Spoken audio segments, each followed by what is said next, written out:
Hi, this is Mike Fry, Executive Director at Animal Ark No-Kill Animal Shelter and host of Animal Wise Radio. In the city of Denver, there is a real dog fight going on. Though the fight is between Denver officials and dog owners, it is actually the dogs that seem to be losing this fight. In May of 2005, the city of Denver renewed a ban on the dogs often referred to as pit bulls. Supporters of the ban, namely the Denver City Council, argue that banning these dogs is necessary to keep people safe. Denver City Councilwoman Carol Boygan suggests the ban had to be put in place because there are people who use the dogs for fighting and to protect drug dealers. But that's just completely crazy. Does the city of Denver really mean to hold the dogs responsible for the actions of their owners? That sure sounds like what they're trying to do. No one would argue that unscrupulous people do bad things with animals. That's not a phenomenon that's unique to pit bulls. Dobermans, Rottweilers, German Shepherds, and a host of other dog breeds known to be good guard dogs have been used by all sorts of people involved in illegal activities to protect their persons and their property. Not that they can, but even if the city of Denver could eliminate the so-called pit bulls from their community, don't you suppose the sleazebags of the world would simply switch to other breeds of dogs for their protection and fighting? Of course they would. What would the city do then? Ban German Shepherds? How about Doberman Pinschers and Rottweilers?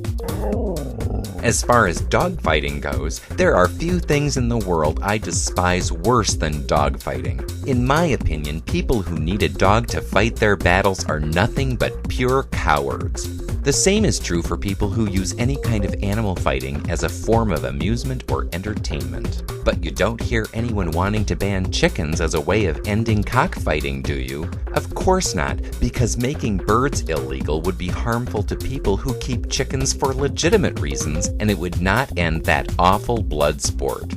So why has Denver gotten away with this stupid breed ban? I think it's because most people in the United States have misconceptions and stereotypes about pit bulls. For starters, there is no breed known as a pit bull. That's a term that generally refers to a collection of breeds, but not everyone agrees on which breeds make the cut. Generally, most people agree that this term applies to animals that the American Kennel Club would call Staffordshire Terriers and Staffordshire Bull Terriers. Other people like to include American Bulldogs or Bull Terriers, which are definitely not the same as Staffordshire Bull Terriers. To complicate the subject a bit more, the United Kennel Club, or UKC in Europe, uses somewhat different names for the same breeds. Add in the fact that Denver's ban includes any, quote, pit bull mix, or any dog displaying the characteristics of a pit bull, and you can see how ambiguous and difficult this whole thing is. So does that mean that my dog Barney might be banned in Colorado because, as a boxer cattle dog mix, he has a large, broad forehead and beady little eyes? Many people who meet him think that he might be a pit bull mix, but he's not. In Denver, would he be in danger of being rounded up and destroyed? Because that's exactly what the city of Denver is doing. They are seizing and killing family pets by the hundreds, and people are leaving the city and coming to more animal-friendly communities like St. Paul and Minneapolis, Minnesota.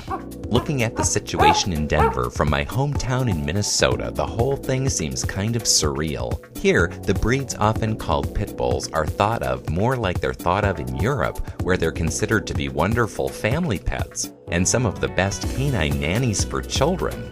Sure, we have gangs in Minnesota. We have drug dealers and dog fighters too. But for the most part, we're able to separate the behavior of the people from the behavior of the dogs they abuse. The problem, after all, is not with the dogs, it's with the people. In Minnesota, we generally realize that punishing the dogs is not going to solve the people problems. Minnesota is pretty much at the opposite end of the spectrum from Denver when it comes to breed-specific legislation, or BS legislation as we like to think of it here. Over the last 10 years, we have seen the pit bull breeds growing in popularity in Minnesota, so much so that according to animal control officials in Minneapolis and St. Paul, these breeds can often account for about 1/2 of the animals at our impound centers at any one time. In spite of the growing popularity of pit bulls in Minnesota, we've not seen an increase in the number of dog bites reported here. In fact, the numbers have dropped rather dramatically. The numbers of reported dog bites peaked in St. Paul at more than 1,300 bites per year in the 1970s. At that time, the popular breeds were Cocker Spaniels, German Shepherds, and Labrador Retrievers.